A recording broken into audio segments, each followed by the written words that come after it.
Hello ঠিক আছে না? এখনকার যুগে মানুষের কাছে ইজ্জত সম্মান না থাকলেও তার কাছে একটা প্রাইভেট কার সবসময় থাকে। ডেমোক্রেসি ইন্টারন্যাশনালের একটা সার্ভেতে বলা হয় ঢাকা শহরের 76% রাস্তার জায়গা দখল করে রাখে এই প্রাইভেট কারগুলা, যার ভেতর পুরো শহরের মাত্র 6% মানুষ চলাচল করে থাকেন। কার ফ্রি সিটিজ বইয়ের লেখক J.H. ক্রফোর্ড বলেন, এই প্রাইভেট কারের কারণে আমাদের সমাজে সোশ্যাল স্পেস এবং সোশ্যাল ইন্টারাকশন অনেকাংশে কমে যাইতেছে, যেটা লং টার্মে আমাদের জন্য ক্ষতি আনতে পারে।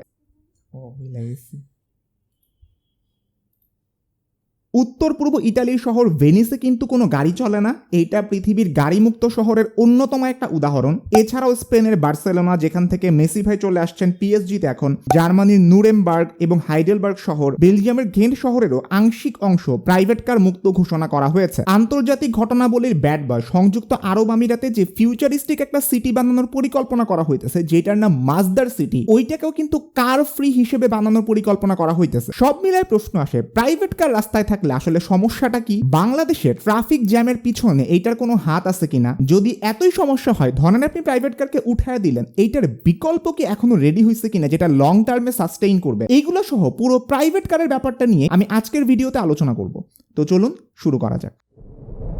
দেখেন, প্রাইভেট কারের মূল সমস্যাগুলো কোন জায়গায়? এটা স্পেস বেশি খায়। একটা সার্ভে বলতেছে আপনি 3টা প্রাইভেট কারে যদি 12 জন প্যাসেঞ্জার তুলতে পারেন, ওই 3টা প্রাইভেট কার যেই পরিমাণ জায়গা খায়, ওই জায়গায় যদি আপনি একটা বাস রাখেন, সেই বাসটা 36 থেকে 40 জন প্যাসেঞ্জার ক্যারি করতে পারে। আপনি একটা প্রাইভেট কারকে একটা লেগুনার সাথে তুলনা করেন, দুইটাই সেম পরিমাণ জায়গা খাইতেছে। যেখানে প্রাইভেট কারে আপনি মাত্র 4 জন লোক উঠাইতে পারেন, একটা লেগুনাতে কিন্তু 12 থেকে 14 জন মানুষকে আপনি উঠাইতে পারতেছেন। শুধু এইটাই না, এই প্রাইভেট কারগুলোকে আপনি যখন কর্মক্ষেত্রে নিয়ে যান, এটাকে কিন্তু পার্কিং এর একটা ব্যবস্থা করতে হয়। যদি আপনি রাস্তার উপরে ওই পার্কিংটা করেন, এই পার্কিংটার নাম হইতেছে অন স্ট্রিট পার্কিং। আমাদের মতিঝিলের দিলকুশা বাণিজ্যিক এলাকার মধ্যে আপনি যদি অফিস টাইমে যান, আপনি বুঝবেনই না এটাকে একটা রাস্তা নাকি একটা গ্যারেজ। গাড়ি পার্কিং এর কারণে রাস্তার দুই পাশ থেকে দুইটা লেন কমপ্লিটলি গায়েব হয়ে যায়, হারায় যায়। এইসব কারণে রাস্তার মধ্যে বিপুল পরিমাণে ট্রাফিক জ্যাম তৈরি হয়।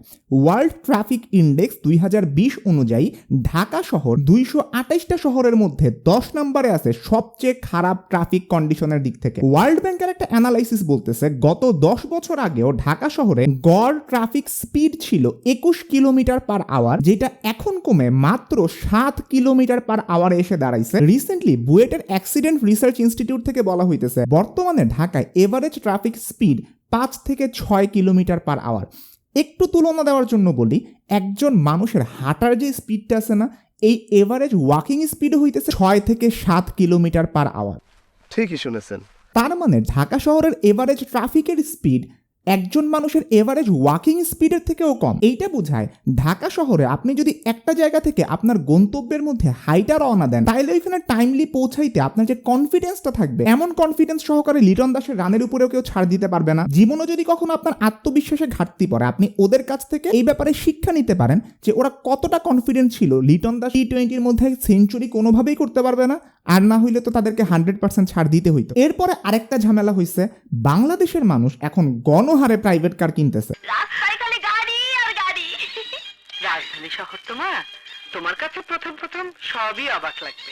বাংলাদেশে গত 10 বছরে প্রাইভেট কারের সংখ্যা 82% বৃদ্ধি পাইছে। Bangladesh road transport authority BRT এর ডেটা বলতেছে 2010 সালে বাংলাদেশে প্রাইভেট কারের সংখ্যা ছিল প্রায় 1,63,000, যেটা বর্তমানে প্রায় 2,96,000 এসে দাঁড়াইছে। সেই তুলনায় পাবলিক ট্রান্সপোর্টের ডিমান্ড কিন্তু অনেক কমছে। 2010 সালে মিনি বাসের সংখ্যা ছিল 9,490টা, আর সেইখানে রেজিস্টার্ড মিনি বাস আছে বর্তমানে 10,806টা। দুইটার মধ্যে কম্পেয়ার করে দেখেন প্রাইভেট কারের সংখ্যা কত বেশি বাড়ছে আর মিনি বাসের সংখ্যা কত কম বাড়ছে। কিন্তু একটা গুরুত্বপূর্ণ জিনিস, অন্যান্য এশিয়ান কান্ট্রিগুলোর সাথে তুলনা করলে বাংলাদেশে কিন্তু প্রাইভেট কারের সংখ্যা কম আছে। ইন্ডিয়ার দিকে আপনি যদি তাকান, 2018 সালের শেষ দিকের হিসাব অনুযায়ী ইন্ডিয়াতে প্রতি 1000 জন মানুষের মধ্যে 30 জন মানুষের প্রাইভেট কার ছিল। এই সংখ্যাটা মায়ানমারে 12 জন, কিন্তু বাংলাদেশে প্রতি 1000 জন মানুষের মধ্যে 2.5 জন মানুষের প্রাইভেট কার আছে, যেটাতে আসলে খুব বেশি খুশি হওয়ার কারণ নাই, কারণ এই সংখ্যাটা অনেক বেশি পরিমাণে বাড়তেছে।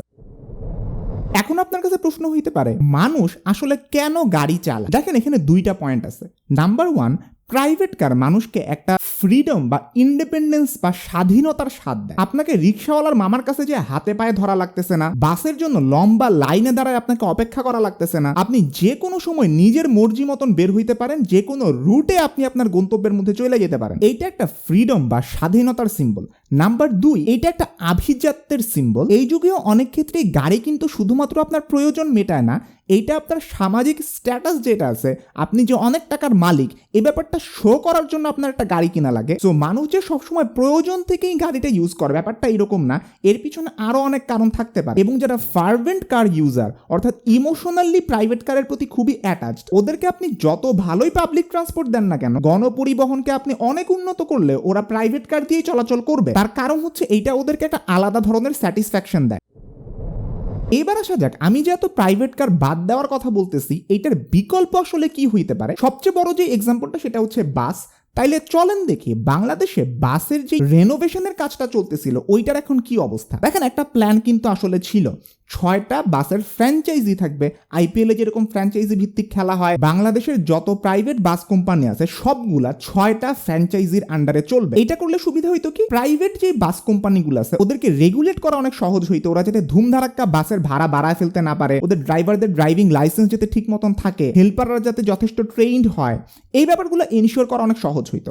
এই পুরা প্ল্যানটার নাম দেওয়া হয়েছিল বাস রুট রেশনালাইজেশন প্ল্যান। এবং এটা যে প্রজেক্টের আন্ডারে নেওয়া হয়েছিল তার নাম ঢাকা আরবান ট্রান্সপোর্ট প্রজেক্ট। এটা 1997 সালে নেওয়া একটা প্রজেক্ট। অনেক দিন ধরে কোনো ধরনের কাজ হয় না। হঠাৎ করে 2015 সালে ঢাকা উত্তর সিটি কর্পোরেশনে একজন মেয়র আসেন। ওই মেয়রের নামই হচ্ছেন আনিসুল হক। উনি এই প্ল্যানটাকে এক্সিকিউট করা শুরু করছিলেন খুব ভালোভাবে, যে 6টা বাসের কোম্পানি থাকবে, 22টা রুটে ওদের বাসগুলা চলাচল করবে। কিন্তু আনিসুল হক মারা যাওয়ার পরে এই প্ল্যানটা ভেস্তে যায় এবং অনেক ক্ষেত্রে অনেক বাস অপারেটররা এই প্ল্যানটাতে আসতে চাইতেছিলেন না। 2021 সালে এখন আবার এই প্ল্যানটাকে পুনরুজ্জীবিত করার চেষ্টা করা হইতেছে। বাস রুটস রেশনালাইজেশন কমিটি যেটা আছে, ওরা ডিসেম্বরের 1 তারিখ থেকে এই নিউ বাস সিস্টেমটা চালু করার প্ল্যান করতেছে, যেখানে প্রথম রুটটা হবে কাঁচপুর থেকে ঘাটারচর পর্যন্ত। কিন্তু বর্তমানের প্ল্যানটার সাথে আনিসুল হকের যে প্ল্যানটা ছিল সেটার একটু ডিফারেন্স আছে। এইটাই আলোকপাত করছে বুয়েটের অ্যাক্সিডেন্ট রিসার্চ ইনস্টিটিউটের সাবেক ডিরেক্টর আমাদের প্রফেসর ডক্টর শামসুল হক স্যার। উনি বলতেছেন এখন যে নতুন সিস্টেমটা নেওয়া হইতেছে এখানে আসলে ফ্র্যাঞ্চাইজি ভিত্তিক সিস্টেমটা থাকতেছে না। এখানে বাস মালিকরা আগে যেরকম অপারেট করতো এখনো সেই রকম অপারেটই করবে। ফলে ওই যে 6টা ফ্র্যাঞ্চাইজি ভিত্তিক একটা সেন্ট্রালাইজড অপারেশনের ব্যাপারটা ওইটা এই নতুন বাস সিস্টেমের মধ্যে থাকতেছে না। এই ব্যাপারে ঢাকা দক্ষিণ সিটি কর্পোরেশনের মেয়র জনাব ফজলিনুর তাপসকে যখন জিজ্ঞেস করা হয় তখন উনি এটা বলতেছেন এখনকার যে ভেঞ্চারটা আছে এটা হচ্ছে বাস অপারেটরদের সাথে একটা জয়েন্ট ভেঞ্চার বা জেভিতে ওরা গেছে একটা আলাদা কোম্পানি তৈরি করার বদলে। এইটার সাথে ওই আগের ফ্র্যাঞ্চাইজি ভিত্তিক কোম্পানিটা আসলে তেমন একটা মিল নাই। এখন আপনি বলেন ঠিক আছে ভাই সমস্যা নাই, মনে করেন পাবলিক ট্রান্সপোর্ট আমি খুব ভালো করে দিলাম, ভাড়াও ঠিক মতন কাটা হয়, সবকিছুই ঠিক আছে, কিন্তু তারপরেও কিছু মানুষ এই পাবলিক ট্রান্সপোর্টে উঠবে না। তার 2টা কারণ আছে। নাম্বার 1, টাইম আনসার্টেইনটি বা সময়ের অনিশ্চয়তা এবং ল্যাক অফ কন্ট্রোল, আপনার নিয়ন্ত্রণ করার স্বাধীনতার অভাব। দেখেন, আপনি যদি পাবলিক ট্রান্সপোর্টে যান আপনাকে একটা নির্দিষ্ট রুট অনুসারে যাইতে হয়, ওই রুটের বাইরে কিন্তু আপনি আপনার ডেস্টিনেশনে যাইতে পারতেছেন না। সো আপনার এখানে ফ্লেক্সিবিলিটি নাই যে আপনি আপনার নিজের মতন করে কোনো একটা জায়গায় যাবেন। যেমন আপনি যদি একটা বাইক কল করেন আপনি এক্স্যাক্টলি ওই জায়গাটাতে যাইতে পারবেন যেখানে আপনি যাইতে চান, কিন্তু পাবলিক ট্রান্সপোর্টে অনেক ক্ষেত্রে এটা করতে পারবেন না। আরেকটা ব্যাপার হচ্ছে এই ট্রান্সপোর্টগুলো জেনারেলি ট্রাফিক জ্যামের সিগন্যাল যেসব জায়গাতে লাগে ওই জায়গাগুলোতেই বেশিরভাগ সময় যাওয়া আসা করে। পাবলিক ট্রান্সপোর্টে গেলে আপনার টাইমের একটা আনসার্টেইনটি থাকে, আপনি সঠিক সময় পৌঁছাইতে পারতেছেন কিনা এই ব্যাপারে আপনি নিশ্চিত না, কারণ আপনাকে যে কোনো সময় ট্রাফিক জ্যামে পড়তে হইতে পারে। 2 number reason, public transport generally অনেক ক্রাউডেড থাকে, অনেক ভিড় থাকে ভিতরে। আপনি নিশ্চয়ই কোনো বিয়ের দাওয়াতে ঘাইমা টাইমে একদম যাইতে চাইবেন না, কিংবা অফিসের একদম শুরুতেই ঘর্মাক্ত অবস্থায় অফিস শুরু করতে চাইবেন না। গরমের দিন হইলে তো আসলে কথাই নাই। যদিও বাংলাদেশের অনেকগুলো বাস সার্ভিসে কিন্তু ভালো সার্ভিস দিতেছিল, ঢাকার চাকা, বিআরটিসি যে এসি বাসগুলো ছিল, হাতির ঝিলের চক্রাকার বাস সার্ভিস, এই সার্ভিসগুলো কিন্তু প্রমাণ করে আপনি যদি পাবলিককে যথাযথ পরিমাণে সুবিধাগুলো দিতে পারেন, তাদের চাহিদা মিটাইতে পারেন, ওরা পাবলিক ট্রান্সপোর্ট ইউজ করতে চায়। সে যত বড় লোকই হোক না কেন, তাকে তার পরিবেশ দিলে সে কম টাকায় পাবলিক ট্রান্সপোর্ট দিয়ে যাতায়াত করবে, এতে কোনো সমস্যা নাই। এখন আসা যাক বাংলাদেশের পাবলিক ট্রান্সপোর্টগুলোতে আসলে নিরাপত্তা কতটুকু। ঢাকায় 109-এর একটা সার্ভে অনুযায়ী দেখা যায় বাংলাদেশের 84% মেয়েরা ঢাকায় পাবলিক ট্রান্সপোর্টে চড়ার সময় ইনসাল্ট কিংবা সেক্সুয়াল কমেন্টের শিকার হয়েছেন এবং 57% মহিলা এটা স্বীকার করছেন ওরা সেক্সুয়াল অ্যাডভান্সেরও শিকার হয়েছেন। আরেকটা রিসার্চের মধ্যে দেখা যায় 35% অংশগ্রহণকারী এটা বলছেন ওরা পাবলিক ট্রান্সপোর্টে চড়ার সময় মেইল মেম্বারদের কাছ থেকে বা পুরুষ যাত্রীদের কাছ থেকে সেক্সুয়াল হ্যারাসমেন্টের শিকার হয়েছেন 19 থেকে 35 বছর বয়সী একটা গ্রুপের থেকে। আর 59% মহিলারা বলছেন ওরা এই জিনিসের শিকার হয়েছেন 26 থেকে 40 বছর বয়সী একটা এজ গ্রুপ থেকে। এই ঘটনার পরে আসলে তারা কি করেন, এই ধরনের হ্যারাসমেন্টের শিকার হওয়ার পরে 81% মহিলারা বলছেন যে তারা ওইখানে চুপ ছিলেন এবং 79% মহিলা বলছেন তারা আগে যে জায়গায় দাঁড়ানো ছিলেন সেখান থেকে সরে অন্য একটা জায়গায় যেয়ে দাঁড়াইছেন। ওনার যদি একটুতেই চলে তাহলে বাসে উঠছেন কেন? প্রবলেম হলে প্রাইভেট কারে সরেন।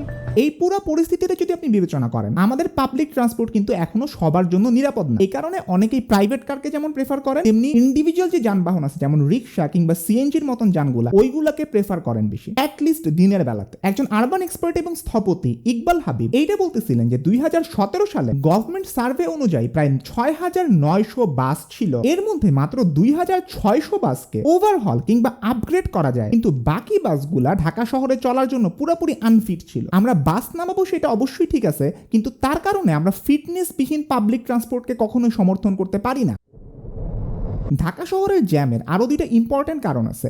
একটা কারণ হচ্ছে ডিসেন্ট্রালাইজেশন না হওয়া। মনে করেন বাসাবোতে কোনো একজন গার্জিয়ান তার ছেলে বা মেয়েকে ধানমন্ডির কোনো একটা স্কুলের মধ্যে দিয়ে আসতে যাবে, তখন কিন্তু তার প্রাইভেট কারটা বের করা লাগতেছে। কিন্তু যদি এমন হইতো তার বাসার কাছেই এমন একটা ভালো স্কুল আছে যে কারণে তাকে আর ধানমন্ডিতে যাইতে হইতেছে না, তাইলে কিন্তু তাকে ট্রাফিক জ্যামের মধ্যে পড়তে হয় না, ধানমন্ডিতে যা ভিড়ও করতে হয় না। এইভাবে পুরো ঢাকা শহরকে যদি আমরা ডিসেন্ট্রালাইজড করতে পারি তখন মানুষকে আর রাস্তা দিয়ে ছোটাছুটি করতে হবে না এবং এর মাধ্যমে ট্রাফিক জ্যামও কমবে।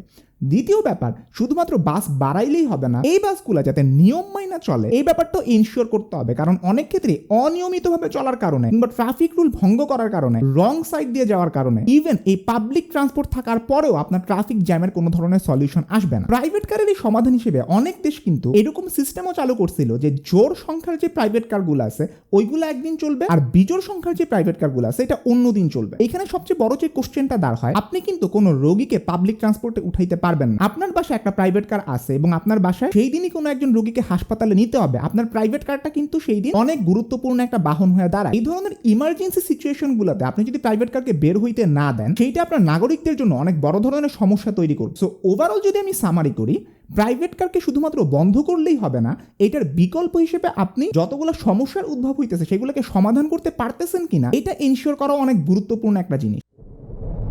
ওকে, অনেকক্ষণ ধরে আমরা প্রাইভেট কারের বদনাম করলাম, এখন চলেন আমরা মিম রিভিউতে যাই। প্রথম কথা, নতুন সেটআপ। এই সেটআপটা আপনাদের কেমন লাগলো আমাকে একটু জানায়েন কমেন্টে। আমার প্রেয়সীকে আমি ওই জায়গায় রাখছি।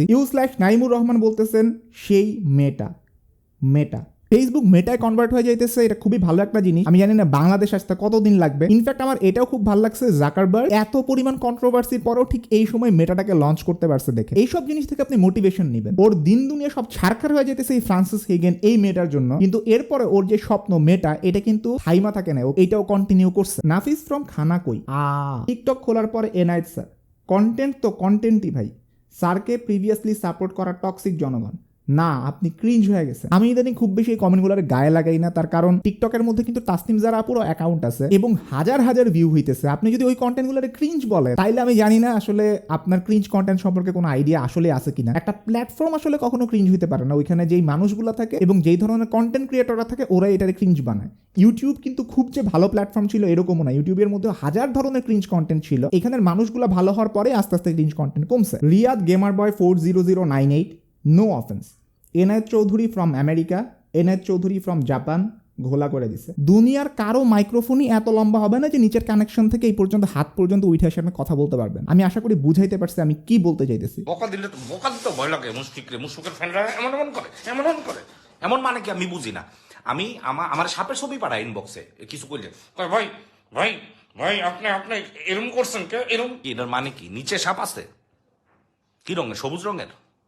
তার মানে তো ধোয়া হয় না, পৌঁছা গেছে। ওকে, আজকের ভিডিও এই পর্যন্তই। আশা করি প্রাইভেট কারের যে সমস্যাগুলো আছে ট্রাফিক পার্সপেক্টিভ থেকে ওইগুলো আমি আপনাদেরকে বুঝাইতে পারছি এবং পুরো ব্যাপারটার একটা সামারি আপনারা পাইছেন। আমি সাধারণত প্রতি বুধবার বিকেল 5টায় ভিডিও আপলোড করে থাকি। এইটা এই নতুন সেটআপ আমার ফার্স্ট ভিডিও। এরপর আর কি কি অ্যাড করা যায় আপনারা যদি কমেন্টে জানান খুব ভালো হয়, যে এখানে আর কি কি লাগানো যাইতে পারে, কি কি সংশোধনী আনা যাইতে পারে। আপনার যদি চ্যানেলের কন্টেন্টগুলো ভালো লাগে আপনি সাবস্ক্রাইব করে রাখতে পারেন এবং পাশে থাকা বেল আইকনটা প্রেস করতে কখনোই ভুলবেন না। সবাই ভালো থাকবেন, সুস্থ থাকবেন। দেখা হবে ইনশাআল্লাহ পরবর্তী বুধবার বিকেল 5টায়। আল্লাহ হাফেজ।